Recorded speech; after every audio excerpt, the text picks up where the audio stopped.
I was about to turn 6 years old. I'm not real sure if I was already six, but I was going into first grade, and my mother was allowing me to go outside and play with the big kids because I was going to be an independent girl now. Well, up to that point, I probably just played in rough house with my brothers at home, which would build a certain amount of strength, but I wasn't strong enough to go climbing on trees 5 feet off the ground. But I did it, and consequentially, I fell off the tree we were all climbing on. Oh, I no. fell off backwards and landed solidly hard on my back, knocking the wind out of me. And it paralyzed my diaphragm, so I couldn't get any air in. And by the third time of trying to struggle to get an inhale and it just wouldn't come in, I surrendered.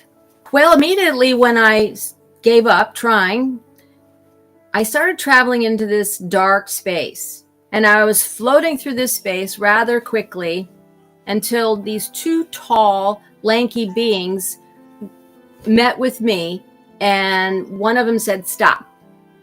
They were human-like. They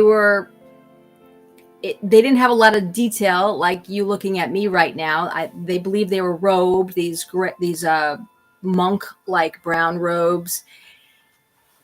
And I'm looking up at them, wondering, who are you?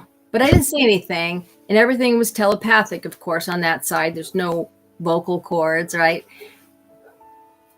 And when I talked to them, they would always consult with each other. One did the communicating, and the other one, and would look at the other one. So he said, "Stop, go back." And I said, "I can't." He looks at his compadre there and turns back to me and says, "Why not?"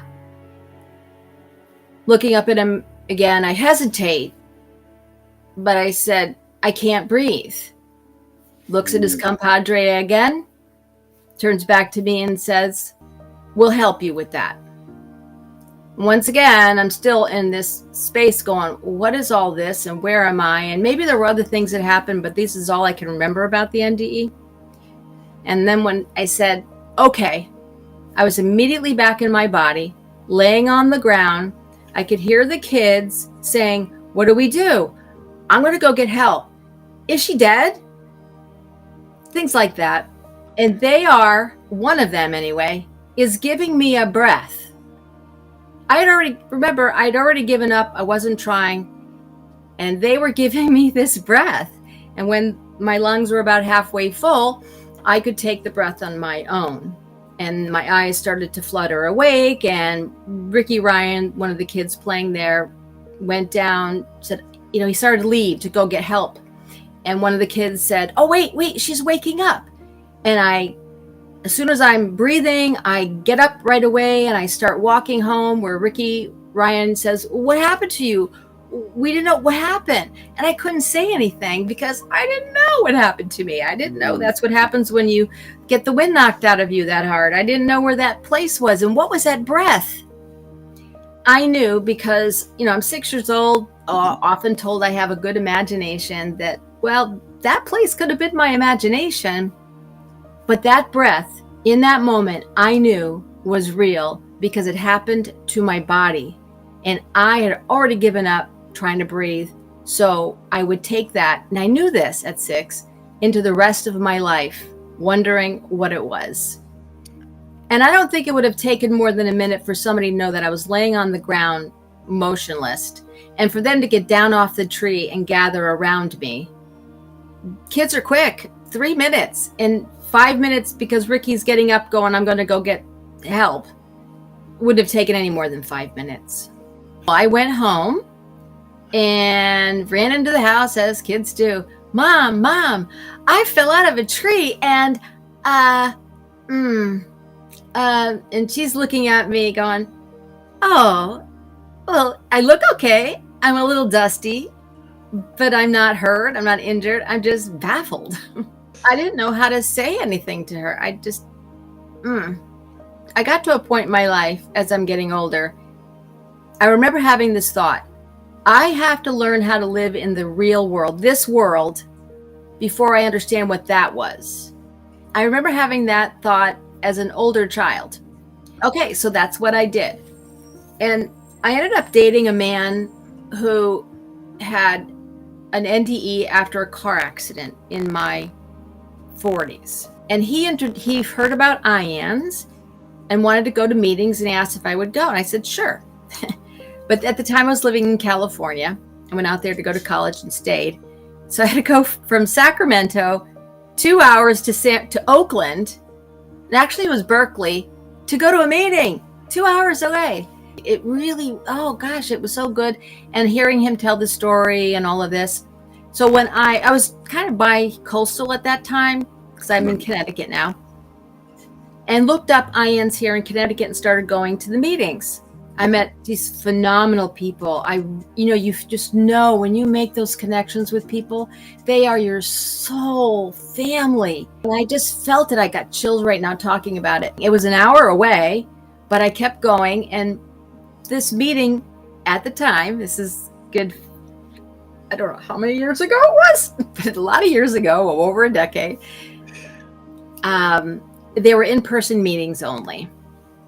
Sometimes the group would be 20 people, and then it dwindled to 4 people, which was a meeting that I went to with a guy I carpooled with, who also ran the meeting.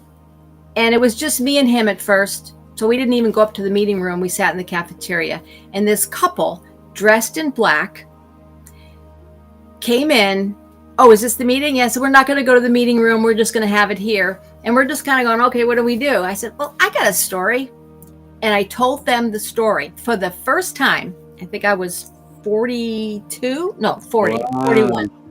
Right after the midlife transits, right? And the man looks at me and he said, that was an NDE. And really? So the guys, the young man, and the couple, I mean, they were very excited about hearing this and me not knowing that's what it was. He asked me, where did I think I went? And I just said, I don't know. I call it the black. And he said, well, who do you think those beings were? And I said, I don't know. I couldn't really answer him. But what happened is I had to start reframing because I was involved now with IANS and I read a lot of the literature and the books. And of course, I got Atwater's book, she did a lot of research on child NDEs.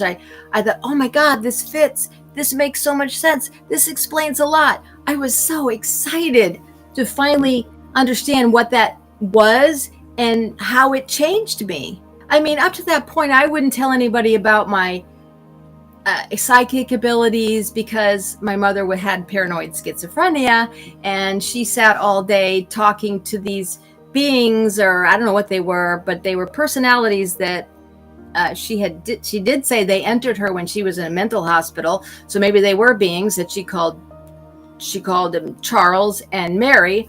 Well, about a year after that experience, I did have, and there was an episode where me and my little cousin were playing with the dog, and it was on the outside of a glass door, storm door, which we have out here in the Northeast, and it broke through the door. But I saw that happening before it happened.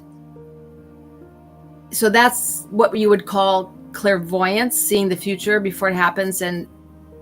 But still, these things were happening to me all the time. And I think that's when I said, I need to learn how to live on the earth before I start understanding what these experiences are and put them aside, because I had no way of explaining them. I knew things that I couldn't tell people about because they're going to question, well, how do you know that? And even when I did, they teased me mercilessly because I don't know. I think this is something women have, is they have very strong intuition. Oh, yeah. They raise babies. So this just inherent in their way.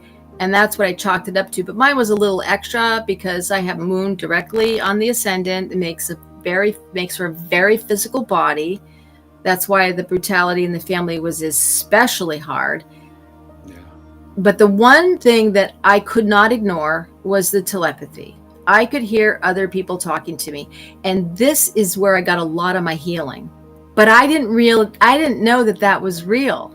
I remember as a teenager, I had a very good friend. I could escape to her house. She was wealthy. Her father was a psychiatrist, so I adored him and wanted to learn from him.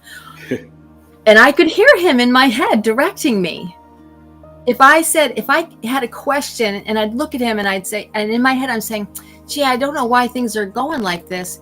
And he would lay out a magazine or a newspaper that had a title on it that gave me the answer.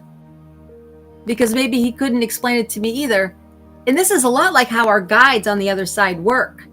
But I could perceive this spirit voice in the humans because that's what I was trying to do. Now I'm working on the spirit voices of those who are discarnate, not incarnate, at this point, because that's something I had to recognize. And maybe this is what they call consciousness. People are trying to attain consciousness. And maybe this is when you have an NDE, you have attained some consciousness that people who've not had them are searching for it. Maybe that's what this is it's a certain consciousness. And if you have consciousness like this, you have a great responsibility to using it correctly.